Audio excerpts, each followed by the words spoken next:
Salut à tous, bienvenue dans le coin d'idées fixes. On va parler aujourd'hui de Barbie, un film sorti en 2023 de Greta Gerwig. Premier au box-office monde en 2023, deuxième au box-office France en 2023 et plus grand succès d'une réalisatrice, donc d'une femme. Je tiens quand même à citer d'autres films réalisés par des femmes tels que Grave, Anatomie d'une chute, Mr. Babadook ou encore American Psycho. Donc le public, réfléchissez bien avant d'aller voir un film. Synopsis: la stéréotype Barbie, jouée par Margot Robbie, vit dans le Barbieland avec des Ken, notamment le Ken stéréotype, joué par Ryan Gosling. Et d'un coup vient à Barbie des pensées morbides qui sont pour elle inédites. C'est un contexte qui met environ 20 minutes à se mettre en place et qui donne envie de voir la suite. Il y a vraiment de belles idées, des idées qui peuvent faire penser à Lego le film. Effectivement, quand on est dans un film mettant en scène des jouets, il y a parfois des rapports entre la réalité et le jouet. Mais c'est des belles idées, il y a des nouveautés par rapport à Lego le film.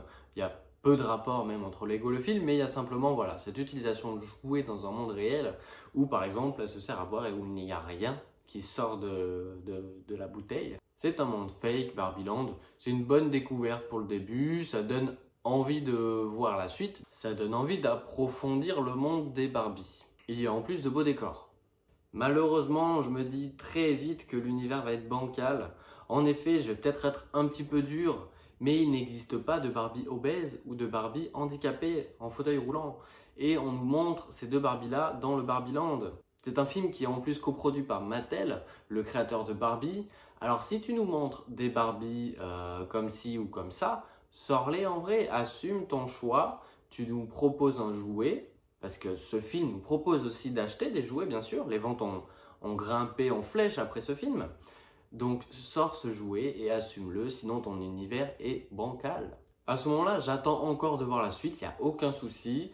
Il y a des scènes de comédie musicale, donc ça essaye quelque chose de sympathique, même si ça n'arrive pas à la cheville d'un film comme La La Land ou d'un film comme Babylone, des films de Chazelle. Mais bon, on va pas comparer à l'excellentissime. Ça propose des choses, moi je veux voir la suite, je veux continuer, il n'y a pas de souci. Là, il y a de l'idée, il y a le talon qui se pose au sol quand elle enlève la chaussure, j'ai trouvé cette idée géniale.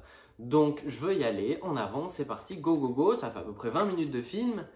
Et la semi-catastrophe démarre vraiment à ce moment-là. Quand on arrive dans le vrai monde et qu'on va se poser des questions sur le vrai monde à travers ce monde des Barbies, à partir de ce moment-là, je décroche sur beaucoup de points. Donc direction le vrai monde. Mais pourquoi on va trouver les réponses là-bas? Quelles sont les réponses qu'elle peut trouver d'ailleurs là-bas? Et il y a un chemin entre ces deux mondes en utilisant plusieurs moyens de locomotion, on va dire, pour vendre encore du jouet. Mais pourquoi et comment ce chemin existe? Déjà, on se pose des questions. On voit très rapidement, je vois très rapidement que ça va être un prétexte d'aventure. Ce problème d'identité et cette traversée entre deux mondes, c'est vraiment pour faire un film. On ne peut pas croire à ce moment-là à la réalité, à ce que nous propose le film. Il faut toujours y croire. C'est exactement comme dans le catch. Il faut y croire. On sait que c'est faux, mais il faut y croire pour engager le spectateur, le téléspectateur à ressentir des choses dans le film. Il faut y croire, mais l'écriture est déjà mauvaise dès ces minutes-là. Et donc on arrive dans le monde actuel, dans le monde réel, et les problèmes d'écriture continuent. Déjà, vraiment dès les 5 premières minutes dans le monde réel. Est-ce que dans le monde réel, on se prend des fessées à chaque coin de rue? Est-ce que dans le monde réel, parce qu'on est une femme, qu'on s'habille en rose et qu'on fait du roller, on va se faire insulter à chaque coin de rue par, on va dire, 90% des gens qu'on croise ou regarder avec un rire? Est-ce que ça arrive vraiment? Plus loin dans le film, il y a une course-poursuite dans les locaux de Mattel où ils font une course-poursuite comme ça, comme des robots. Je veux bien qu'on soit dans du fictif, mais là vous nous donnez un message un message engagé dans le monde réel. Alors il nous faut un monde réel comme est le monde réel. Sinon, il n'y a plus rien qui fonctionne. Et là, il y a un genre de, moi je dirais un genre de pathos, quelque chose d'appuyé, très manichéen, très lourdeau, avec une jeune femme, une enfant de 15 ans à peu près, je crois, dans l'histoire, qui nous sort une tirade engagée sur le patriarcat, une critique du patriarcat, une critique du sexisme systématique des jouets. À cet âge-là, on n'imagine pas, on ne pense pas à ces choses-là. Non, sont très rares, bien sûr, il y a des exceptions, mais c'est très très rare que ce soit existant. Et c'est vraiment une tirade qui est sans coupure, une tirade qui est écrite, quoi. On le voit, c'est pas quelque chose de sincère, c'est pas quelque chose de naturel, c'est pas possible.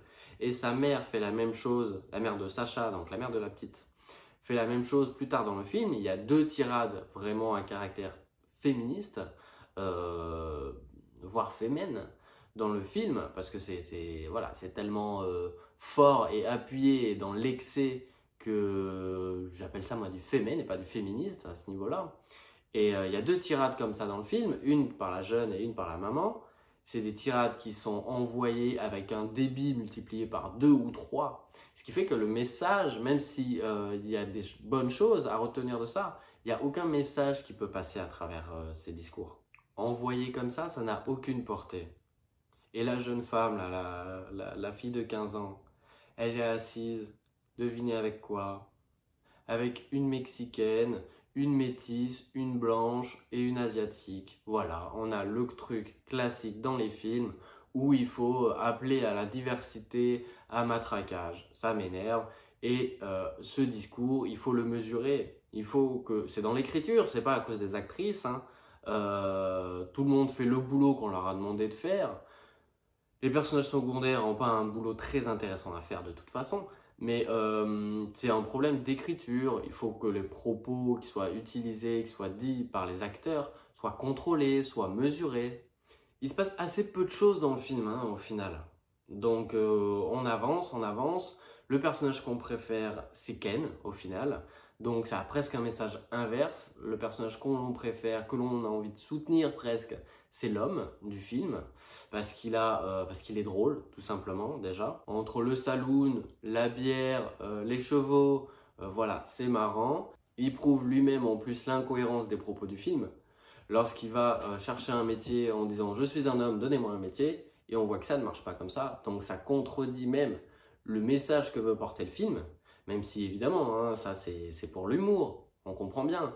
Mais quand tu veux faire passer un message d'une manière aussi manichéique, je ne sais pas si ce mot existe, mais en tout cas aussi appuyé, aussi franc, il faut que ton message aille jusqu'au bout. Sinon, si tu as un personnage qui vient le contredire par sa personnalité, hein, c'est écrit comme une blague, mais le personnage est comme ça. Et bien ça dessert forcément le film. En plus, Ken, c'est lui qui a la meilleure musique. Il a une musique, une prestance scénique qui est longue, dans le film la plus longue, avec la meilleure musique, clairement, hein, celle qui a fait en tout cas le plus de buzz. C'est pas quelque chose de subjectif. Objectivement, c'est la musique qui a le plus tourné, que les gens ont le plus aimé, hein, a priori, de tout ce que j'ai pu voir. Donc, au final, c'est Ken, le personnage qu'on a envie d'aimer et de soutenir dans le film. Pourtant, peut-être lui le méchant, hein. En tout cas, c'est pas Mattel, ça c'est sûr. L'entreprise Mattel, jouée principalement par Will Ferrell en tant que directeur, est une caricature d'un patriarcat qui n'existe pas, parce que même chez eux, ça ne se passe pas comme ça. Même chez eux, il y a 50% d'hommes, 50% de femmes. Donc qu'ils arrêtent cette autodérision qui n'en est pas vraiment une. Donc il y a un manichéisme. On veut en tout cas, le film est produit de manière manichéenne, entre méchants hommes et gentilles femmes. Sauf que dans le film, on nous montre aussi des hommes qui s'intéressent à des choses culturelles. Quand on voit des femmes à Barbieland, hein, c'est un monde fictif, hein, on est bien d'accord, je parle pas de la réalité et je parle que du film. On nous montre des femmes dans le film, les Barbies, qui ne font rien d'autre que se bronzer sur la plage, se maquiller et chanter joyeusement. Il y en a peut-être une qui est avocate ou mère, voilà. Et encore, on la voit pas vraiment travailler, à part dans une scène, sinon elle fait comme les autres, elle va sur la plage et elle regarde les Ken. Donc le message là ne passe pas non plus. On nous montre des Ken qui s'intéressent à de la culture, que ce soit musique, cinéma, etc. ou sport. Et on nous montre des femmes qui ne s'intéressent à rien d'autre que leur propre personnalité et leur sororité, leur copine, et voilà. Barbie elle-même d'ailleurs avoue n'avoir aucune qualification. Elle le dit à un moment. On lui dit je n'ai aucune qualification, et derrière on lui répond mais tu es une femme donc toi tu dois être extraordinaire. C'est faux, tu dois juste être qualifié pour faire la même chose que les hommes. Ce n'est pas logique que ce soit à Barbieland ou dans le monde réel. À la limite, c'est à Barbieland, ok, mais on sait très bien que derrière ça veut nous envoyer un message sur le monde réel. Ça c'est clair et net. Mais ce n'est pas logique que parce qu'elle est une femme, elle ait le droit à des rôles sans être qualifiée. Et on nous dit la même chose pour les hommes, hein, c'est normal. Mais Barbie avoue ne pas être qualifiée. Donc tout le message est déstructuré. Soit c'est un message féministe qui est raté, soit le film était en fait masculiniste. Soit le film voulait juste nous dire, regardez comme les Ken sont grands, regardez comme les hommes sont forts, et regardez comme les Barbie ne font rien d'autre que... Qu'est-ce que fait Barbie quand elle a un souci, quand elle se rend compte de son état? Elle se roule en boule par terre. Voilà. Moi je penche évidemment pour la première option, un message féministe qui est raté. C'est très dommage parce qu'il y a peu de films, en plus avec cette portée-là, qui pourraient apporter un message aussi important. Mais là, le message est loupé. Message loupé, avec un antagoniste loupé, avec un scénario loupé. On a au moins des décors assez bons, on a au moins des couleurs et des maquillages et du maquillage, des costumes assez bons. Niveau réalisation, ça essaye des petites choses, mais qui sont mal amenées.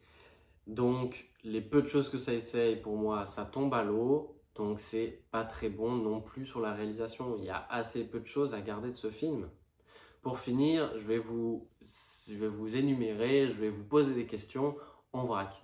Il y a plein de bêtises que je n'ai pas compris, où j'aimerais qu'on m'explique le sens, j'aimerais qu'on m'explique le sens de la blague ou pourquoi il se dit ces choses-là, même si ce n'est pas des blagues. Alors en premier, pourquoi un gosse empêche Barbie de s'approcher de Sacha quand elle est à table en train de manger à la cantine de son école? En deuxième, comment Barbie et surtout Ken voient toutes ces images dans leur tête? Ils ont des flashs, pourquoi? Comment? Ça vient d'où? En troisième, une blague à m'expliquer. Barbie qui demande à Ken « Où t'as appris à conduire comme ça ?» Il lui répond « J'ai connu un gars. » Point final de la blague. Qu'on m'explique? Quatrième, quand Barbie revient à Barbieland après le monde réel, les Ken ont pris le pouvoir. Et on lui dit « On s'est fait soumettre par la logique imparable du patriarcat. » Quelle est cette logique imparable, si elle existe, évidemment? En tout cas, c'est bien une preuve que le message inverse est dit dans le film. Cinquième, et oui ça fait beaucoup, pourquoi Alan, un personnage secondaire, arrive à se battre contre une foule d'ouvriers, mais n'arrive pas à grimper au-dessus d'une petite barrière de clôture? Une petite sixième comme ça pour la route, pourquoi à un moment Barbie dit « Je ne suis pas fasciste, je ne contrôle pas les transports, je ne contrôle pas les trains et le commerce. » Voilà. Et on peut m'expliquer, les trains à la limite je peux comprendre pour la déportation, mais le commerce ça ne veut rien dire. Essayez pas de faire des blagues, s'il vous plaît. On peut en parler si vous voulez dans les commentaires. J'ai essayé de faire une vidéo un petit peu plus courte, un petit peu mieux préparée que d'habitude. En tout cas, les films en top box-office, on va arrêter pour l'instant parce que le public n'est vraiment pas un gage de qualité. Et de toute façon, les avis, les notes à chaque fois de ces films le prouvent. Pas parce que les gens vont voir des films que c'est des bons films. Alors, on va arrêter un petit peu. Prochain film, ce sera quand même plus indépendant, un peu plus film d'auteur. On va prendre un petit peu plus de plaisir. En tout cas, moi, je prendrai plus de plaisir. Et dans tous les cas, je prends plus de plaisir à regarder un bon film et aussi à vous parler d'un bon film. Hein. Je n'ai pas envie de râler, moi j'ai envie de rêver. J'ai utilisé une nouvelle caméra, j'espère que la qualité sera un petit peu plus sympathique. N'hésitez pas à donner votre retour, à laisser un j'aime en commentaire et je vous dis à la prochaine dans le coin d'idées fixes. Salut!